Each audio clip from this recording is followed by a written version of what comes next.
morning students. In this video lecture I am going to discuss new topic of the chapter molecular basis of interface replication. As you know that in the previous video lecture we already discussed the DNA double helix model of DNA as well as molecular structure of DNA versus RNA, what is the basic difference between DNA and RNA, and what is the basic features of an ideal genetic material. ये सारी चीजें हम discuss कर चुके थे. जो आपका है एक्सपेरिमेंट से रिलेटेड जो भी है genetic material experiment for search for genetic material, इससे रिलेटेड जो वीडियो है वो हम अपलोड कर देंगे. उससे पहले आपको जो पढ़ना है वो पढ़ना है रेप्लिकेशन. सेंट्रल डोग्मा हम स्टार्ट करेंगे. जो हमारा चैप्टर जो है वो है जेनेटिक्स का second chapter molecular basis of inheritance. ठीक है, molecular basis of inheritance. Topic जो आपको पढ़ना है वो पढ़ना है सेंट्रल.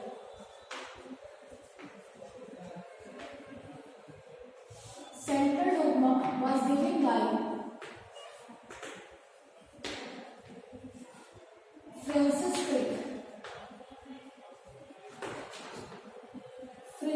फ्रांसिस क्रिक ने सेंट्रल डोग्मा को दिया था.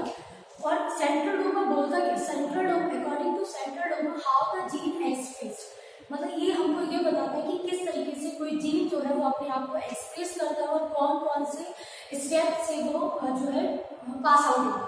तो अकॉर्डिंग टू सेंट्रल डोग्मा आपने देखा DNA, first DNA make its copy. DNA अपनी कॉपी बना देता है. That step is known as replication. इस स्टेप को हम क्या बोलते हैं? रेप्लिकेशन बोलते हैं. DNA change into the RNA. DNA firstly change into the RNA and RNA change into the protein. This is known as central dogma. ये जो है ये क्या बोला जाता है? सेंट्रल डोग्मा बोला जाता है. ये जीन एक्सप्रेशन, ये जीन एक्सप्रेशन को एक्सप्रेस करता है कि किस तरीके से कोई भी जीन अपने आप को क्या करेगा? एक्सप्रेस करेगा. तो जब जीन एक्सप्रेस होगा तो डीएनए जो है डीएनए अपनी सेक्सुअल रिप्रोडक्शन के टाइम में क्या होगा? पेरेंट जो होते हैं वो अपने डीएनए अपना जेनेटिक मटेरियल की जो कॉपी होती है वो अपने ऑफस्प्रिंग को ट्रांसफर करते हैं. तो ये अंडरस्टूड होना चाहिए कि पेरेंट्स उसकी कॉपी ट्रांसफर करते हैं उनका. तो उस टाइम क्या होता है? डीएनए जो होता है वो अपनी ही कॉपी को अपनी रेप्लिका बनाता है. और जो रेप्लिका बनती है वो गैमेट्स के थ्रू जो है ऑफस्प्रिंग में क्या कर दी जाती है? ट्रांसफर कर दी जाती है. तो ये तो डीएनए अपनी कॉपी बना रहा है ना, अपनी रेप्लिका बना रहा है. That step is known as replication. And finally this DNA change into the RNA. This step is known as transcription. इस स्टेप को हम बोलते हैं ट्रांसक्रिप्शन. ठीक है, RNA change into the protein, that is known as translation. इसको क्या बोलते हैं? ट्रांसलेशन बोलते हैं. तो ये सेंट्रल डोग्मा है. फाइनली ये प्रोटीन जो बनती है ये प्रोटीन डिफरेंट टाइप्स के एंजाइम्स, ठीक है, एंजाइम्स, हार्मोन्स, इस तरीके से इसका जो है कैरेक्टर्स के लिए एंजाइम्स और हार्मोन्स का formation.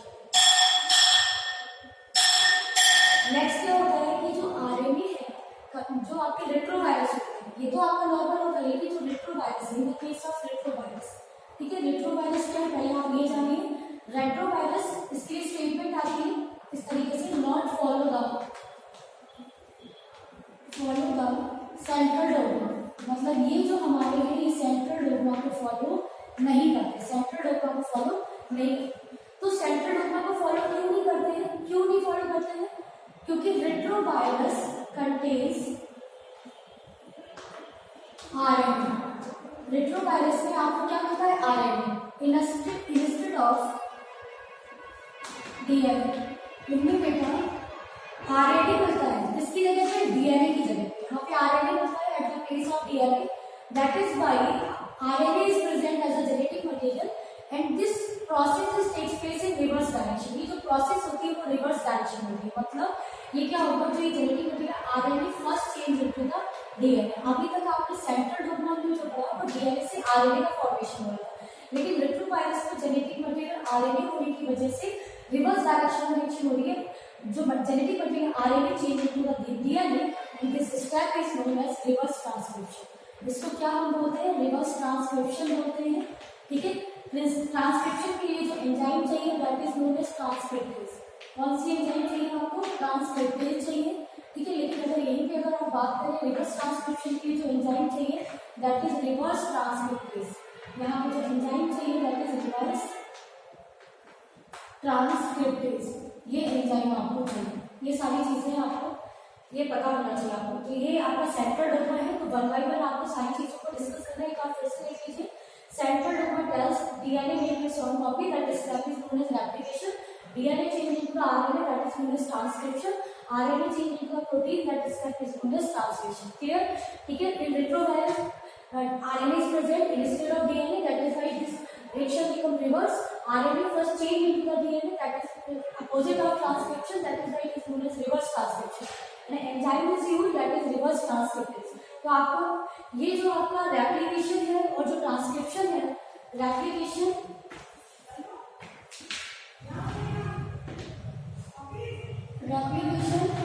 And transcription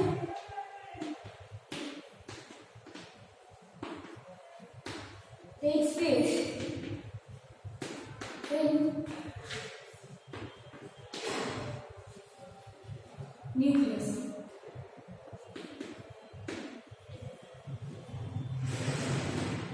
Translation takes place in cytoplasm. जो ट्रांसलेशन होता है वो किसमें होता है? साइटोप्लाज्म में होता है। तो ये सारी चीजें हैं, हम सबसे पहले इसको डिस्कस करेंगे। वो डिस्कस करेंगे रेप्लिकेशन डिस्कस करेंगे। तो ये रेप्लिकेशन आपको पढ़ना है। नेक्स्ट टॉपिक जो है आपका रेप्लिकेशन।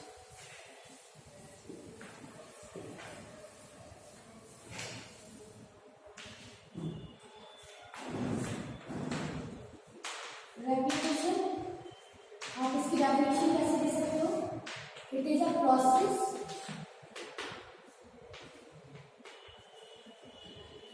ऑफ फॉर्मेशन ऑफ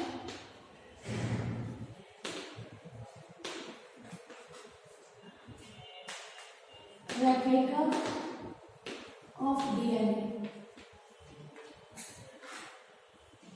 इसमें क्या है? ये प्रोसेस है formation of replica of DNA, जिसमें डीएनए अपनी क्या बनाता है? रेप्लिका बनाता है, that is known as replication. हम ऑलरेडी बोल चुके हैं it takes place in the nucleus, ये न्यूक्लियस में होता है, ठीक है। उसके बाद अगर हम बात करें कि जो रेप्लिकेशन की जो प्रोसेस होती है वो किस चीज को फॉलो करती है? सेमी कंजर्वेटिव इन नेचर होती है। कैसी होती है?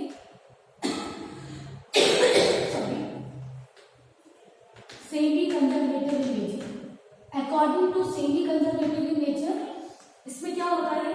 इसके लिए एक्सपेरिमेंट परफॉर्म किया गया था। पहले आप इसको समझ लीजिए कि सेमी कंजर्वेटिव क्या कहता है। According to semi conservative nature of replication, you know that according to DNA double helix model, DNA contains two strands having the opposite polarity। ये चीज आप जानते हो कि जो स्ट्रैंड होता है हमारा जो DNA होता है वो क्या होता है? 2 स्ट्रैंड होते हैं, बीच में बेस पेयर्स होते हैं। ये that is adenine, thymine, guanine, cytosine, guanine, cytosine, guanine, cytosine, adenine, thymine. ठीक है, ये सारी चीजें आप पढ़ सकते हो। चरवाफ में होता है if this strand having polarity 5' to 3' and this one having 5' to 3', opposite strand polarity होती है। तो क्या होता है? रेप्लिकेशन जब होगा तो रेप्लिकेशन में सेमी कंजर्वेटिव क्या होता है? सेमी कंजर्वेटिव कहता है कि one strand parental and other strand newly synthesized. जो दूसरा स्ट्रैंड होगा वो कैसा होगा? न्यूली सिंथेसाइज्ड होगा। एक पैरेंटल एक न्यूली सिंथेसाइज्ड। तो सेमी कंजर्व, आपने पेरेंट्स के कैरेक्टर को आपने वन स्ट्रैंड को कंजर्व करके रखा हुआ है, तो इसको आपने क्या बोला है? Semi conservative nature of replication. तो जो बेसिकली जो रेप्लिकेशन की प्रोसेस है वो सेमी कंजर्वेटिव, ना ही कंजर्वेटिव होती है ना ही डिस्ट्रक्टिव होती है। वो आपको नहीं पढ़ना है, आपको जो सिलेबस में पढ़ना है वो सेमी कंजर्वेटिव। इसके लिए एक्सपेरिमेंट किया गया था इकोलाई पे। इकोलाई पे जब एक्सपेरिमेंट किया गया तो E coli as you know that is Escherichia coli, जब इस पे एक्सपेरिमेंट किया गया तो नॉर्मल अगर देखा जाए तो इट कंटेन्स N40। इसका जो डीएनए होगा उसमें नाइट्रोजनस बेस होंगे and they also contains nitrogen and nitrogen is N40। लेकिन जब आपने इस इकोलाई को सेकंड मीडियम में इसको ग्रो किया अमोनियम क्लोराइड की प्रेजेंस में, एंड जो मीडियम दिया नाइट्रोजन का जो एसिडोप यूज किया वो आपने किया N50। देखिए फिर से देखिए इसको, जो एक्सपेरिमेंट है उसको जरा आपको देखना है। Experiment for explanation of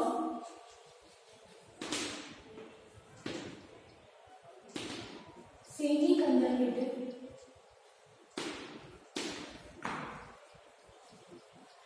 nature of replication। ठीक है, ये सारी चीजें तो इसमें सबसे पहले जो था इकोलाई पे किया गया, किसपे किया गया, इकोलाई पे किया गया, अमोनियम क्लोराइड का यूज किया गया। इसमें जो नाइट्रोजन का जो आइसोटोप यूज किया गया वो N15 किया गया। नॉर्मल इकोलाई का जो डीएनए है उसमें जो आपको मिलेगी वो क्या मिलेगी, N14 मिलेगी। लेकिन इसको इस मीडियम में ग्रो किया गया, मीडियम अमोनियम क्लोराइड के मीडियम में जब इसको ग्रो किया गया तो क्या होगा कि जब इसमें रेप्लिकेशन होगा तो देखा गया कि इसमें जो बैंड्स मिल रहे थे, जब इसको साइंटिफिकेट किया गया, साइंटिफिकेशन किया गया तो आपको दो बैंड्स मिले इसमें, एक मिला आपको N40 का और दूसरा मिला आपको N15 का। तो इससे ये पता चलता है कि यहाँ पे क्या था कि आपका ये तो पैरेंटल रह रहा था, जैसे ये स्ट्रैंड हो गया इस तरीके से, ये डीएनए है इकोलाई का and both strand contain N40 and N40। After 20 minutes it form new generation. 20 minutes के बाद न्यू जनरेशन आती है। आप इसको मीडियम क्या दे रहे थे, मीडियम, उसके बाद क्या किया आपने इसको मीडियम में ग्रो किया। इसके बाद जो था अमोनियम क्लोराइड में आपने ग्रो किया, इसको कल्चर किया आपने, तो इसका जो आइसोटोप आपने यूज किया N50। तो आपने जब इसको ग्रो तब आपने देखा इसको कि इसमें जो डीएनए था इसमें फुल स्ट्रैंड में, इसमें एक के आपको N40 मिला, दूसरे के आपको N50 मिला। तो ये सारी चीजें थी, इसी तरीके से ये चलता रहेगा। तो आपने देखा कि ये जो दिखा है वो कैसा दिखा है, semi conservative nature of replication. अगर ऐसा नहीं होता तो या तो N40 नहीं होना चाहिए या फिर N50 नहीं होना चाहिए, लेकिन ऐसा नहीं है। First one strand having N40 and one strand having N50, इसमें वन कैरेक्टर है, वन न्यूली सिंथेसाइज्ड है। तो ये इस एक्सपेरिमेंट से प्रूफ हो गया कि जो रेप्लिकेशन होता है उसकी प्रोसेस कैसी होती है, सेमी कंजर्वेटिव होती है। तो अब हमें जो डिस्कस करना है वो पढ़ना है रेप्लिकेशन की मैकेनिज्म को आपको डिस्कस करना है।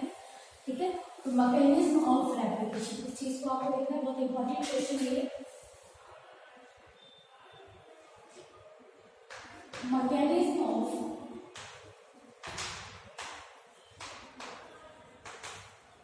रेप्लिकेशन, ठीक है। इसके लिए हमें पढ़ना है पहले रिक्वायरमेंट्स की अगर हम बात करें,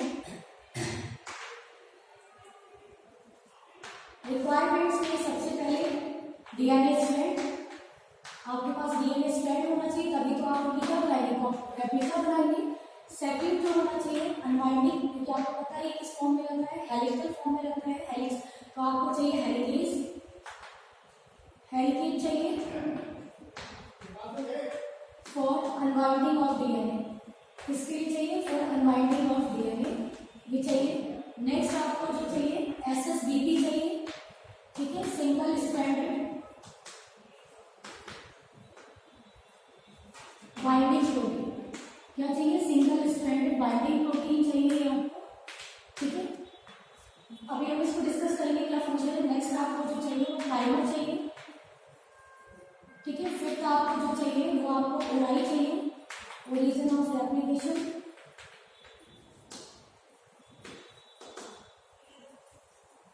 origin of replication and six आपको डीएनए पॉलीमरेज चाहिए, ठीक है। नेक्स्ट आपको जो चाहिए वो चाहिए आपको ligase.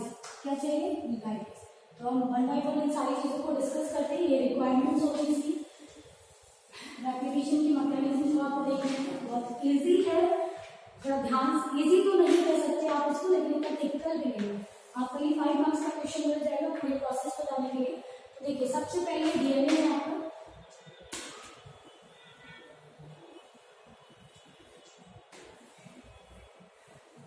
this DNA is coiled in form. These are the base pairs. These are the base pair. This strand having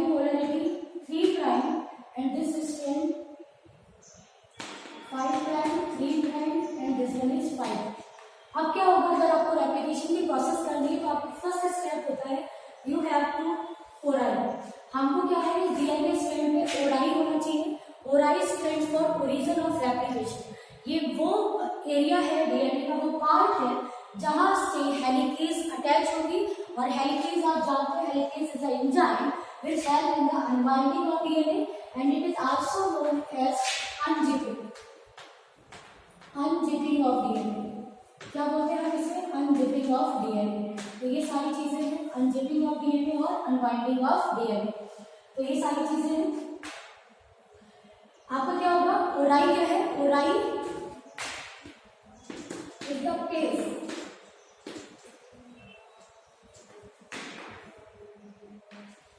where his helicase attached, जहां पे हेलिकेज क्या होगी, अटैच होगी। तो यहाँ पे मान लिया ये यहाँ पे इस तरीके से हमने हेलिकेज के लिए जो है ट्रायंगल बनाया है। क्या बनाया है हमने, साइन इसको इस तरीके से करते हैं। तो here is enzyme is present that is helicase, helicase this one is helicase. Helicase क्या कर रही है, हेलिकेज अपना वर्क करेगी, अनवाइंडिंग करेगी।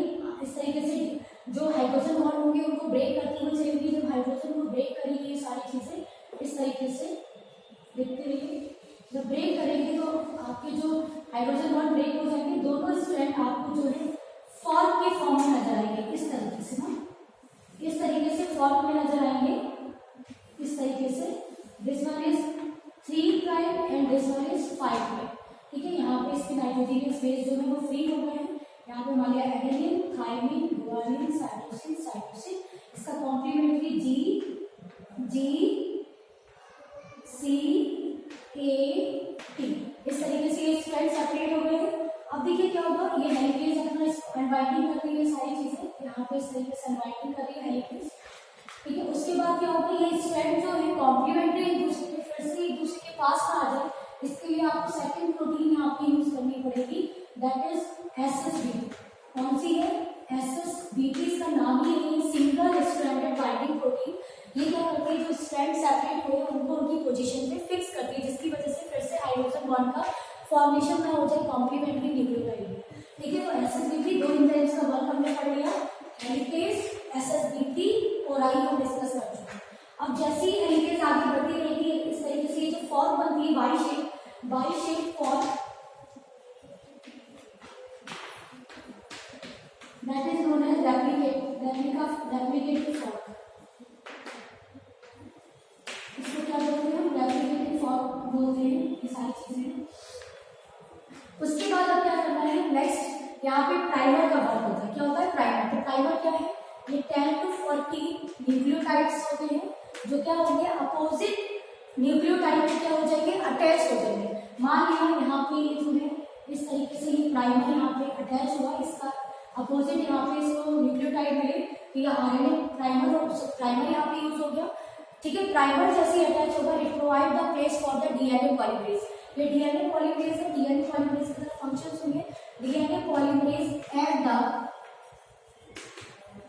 न्यूक्लियोटाइड। ये क्या करेगा, ये डीऑक्सी डीएनए बना रहा है तो आपको डीऑक्सी राइबोन्यूक्लियोटाइड को क्या करेगा, ऐड करेगा। और इसकी जो डायरेक्शन होती है वर्क की होती है 5 प्राइम टू 3 प्राइम। तो इस स्ट्रैंड में क्या होगा, ये डीएनए पॉलीमरेज यहाँ पे बाइंड होगी, डीएनए पॉलीमरेज बाइंड होगी and there is addition of nucleotide is takes place. और आपको जो स्ट्रैंड मिल जाएगा वो मिल जाएगा 5 प्राइम टू 3 प्राइम, क्योंकि इसकी जो डायरेक्शन है डीएनए पॉलीमरेज की that is 5 prime to 3 prime. तो ये स्ट्रैंड जो है इसमें आपको कॉन्टिन्यूअस सिंथेसिस मिलेगी। तो स्ट्रैंड स्टार्ट तैयार हो गया, प्रिपेयर हो गया 3 prime to 5 prime, 5 prime to 3 prime. This strand having a continuous replication is named as leading strand. इस स्ट्रैंड का हम नाम जो देते हैं वो देते हैं लीडिंग स्ट्रैंड। ठीक है, 3 प्राइम टू 5 प्राइम जिसकी पोलैरिटी होगी उस स्ट्रैंड पे जो रेप्लिकेशन बने होगा वो कॉन्टिन्यूअस होगा, इसके लिए हम इसके लिए नेम देते हैं लीडिंग स्ट्रैंड। लेकिन अगर इसके अपोजिट अगर हम बात करें, अपोजिट स्ट्रैंड की पोलैरिटी है 5 प्राइम टू 3 प्राइम।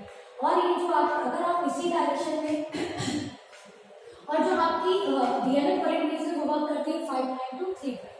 तो क्या होगा, इसका क्या होगा, अगर आप तो आपको अगर आप यहाँ से इसको वर्क कराए हैं तो क्या होगा, सेम पोलैरिटी हो जाएगी। इसके लिए क्या होगा, प्राइमर स्ट्रेचेस की फॉर्म में लगेगा और आपको एक से ज्यादा आपको क्या मिलेंगे, प्राइमर यूज करने पड़ेंगे और आपको उसी के अकॉर्डिंग डीएनए पॉलीमरेज यूज करनी पड़ेगी। तो जो आपकी डीएनए पॉलीमरेज है उसकी जो फंक्शन करने की डायरेक्शन है वो that is 5 prime to 3 prime. तो वो क्या करेगी, 5 प्राइम टू 3 प्राइम वर्क करना स्टार्ट करेगी इस तरीके से। तो वो अपोजिट डायरेक्शन में वर्क हो रहा है, हेलिकेज और उसके अपोजिट डायरेक्शन में वर्क हो रहा है, जिसकी वजह से क्या होगा, ये जो सिंथेसिस होगी, रेप्लिकेशन जो होगी वो डिसकंटिन्यूअस होगी। कैसी होती है, डिसकंटिन्यूअस होती है, मतलब आपको जो रेप्लिकेशन मिलेगा वो पैचेस में मिलेगा, लाइक दैट, इस तरीके से। ठीक है, ये स्ट्रैंड प्राइमर हो गया, this one is 5 prime 3 prime. DNA polymerase जो वर्क कर रही है वो करेगी 5 प्राइम टू 3 प्राइम, लेकिन कैसे 5 प्राइम टू 3 प्राइम, इस तरीके से पैचेस में करेगी। तो these patches, this strand having a discontinuous replication, that is why it is known as lagging strand। इसको क्या बोलते हैं हम, lagging strand बोलते हैं। तो आपसे क्वेश्चन पूछा जाएगा which one is differentiate between leading and lagging, तो आपको बताना है leading strand having polarity 3 prime to 5 prime and this one is having 5 prime to 3 prime। Here is continuous replication is takes place and here is discontinuous replication is takes place, and that discontinuous replication fragment are formed that is known as Okazaki fragment। इसको हम क्या नाम देते हैं, Okazaki fragment कहते हैं, Okazaki fragment, and these fragments are joined by an enzyme that is known as ligase। यहाँ पे जो ligase होगी वो इन सारे फ्रैगमेंट को अटैच कर देगी और फाइनली आपको ये इस फॉर्म में मिलने लगेगा। This is character 3 prime to 5 prime and this is newly synthesized 5 prime to 3 prime. ठीक है, इस तरीके से इनकी हाइड्रोजन बॉन्डिंग हो जाएगी और आपको रेप्लिकेशन होकर तैयार हो जाएगा। तो this is the whole process of replication. एक बार इसको समराइज कर लीजिए। Replication it is the process of formation of replica of DNA. इसमें अब डीएनए जो है वो अपनी कॉपी बनाता है। ठीक है, ये कहाँ होती है, न्यूक्लियस पे होती है। रिक्वायरमेंट्स है इसके लिए DNA strand, helicase, SSBP, primer, ori, DNA polymerase और लाइगेज। डीएनए जो होता है, आपने डीएनए डबल हेलिक्स मॉडल पढ़ा था, उसके अकॉर्डिंग डीएनए जो है 2 strand having opposite polarity and coiled to each other, वो एक दूसरे के ऊपर कॉइल्ड होते हैं। अगर आपको रेप्लिकेशन करनी है तो सबसे पहले आपको इसको अनवाइंड और अनजिपिंग करनी होगी और इसके लिए आपको किस एंजाइम की जरूरत पड़ेगी, हेलिकेज। हेलिकेज आपकी वहीं अटैच होगी जहां पे क्या होगा, ओराई होगा, ओरिजिन ऑफ रेप्लिकेशन। ठीक है, वहां पे हेलिकेज अटैच होगी, वो अपना वर्क स्टार्ट करेगी and it form a Y shape structure that is known as replication form.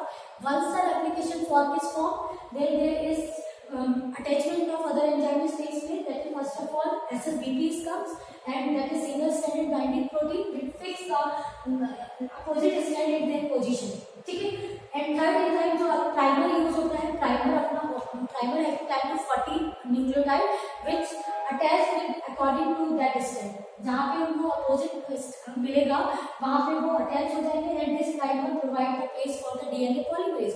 ये जो है डीएनए पॉलीमरेज को स्पेस प्रोवाइड करेंगे और डीएनए पॉलीमरेज का वर्क होता है टू ऐड द डीऑक्सीराइबोन्यूक्लियोटाइड, क्योंकि आपको डीएनए बनाना है। तो ये इसकी डायरेक्शन जो होती है वो 5 प्राइम टू 3 प्राइम। जो स्ट्रैंड आपका 3 प्राइम टू 5 प्राइम पोलैरिटी होती है, उसकी डायरेक्शन सही पड़ रही है 5 prime to 3 prime, then continuous synthesis होती है। लेकिन जस्ट अगर आप उस स्ट्रैंड की बात करें जिसकी 5 प्राइम टू 3 प्राइम है, तो इसको अपनी फंक्शनिंग करने के लिए अपोजिट डायरेक्शन में अटैच होना पड़ता है।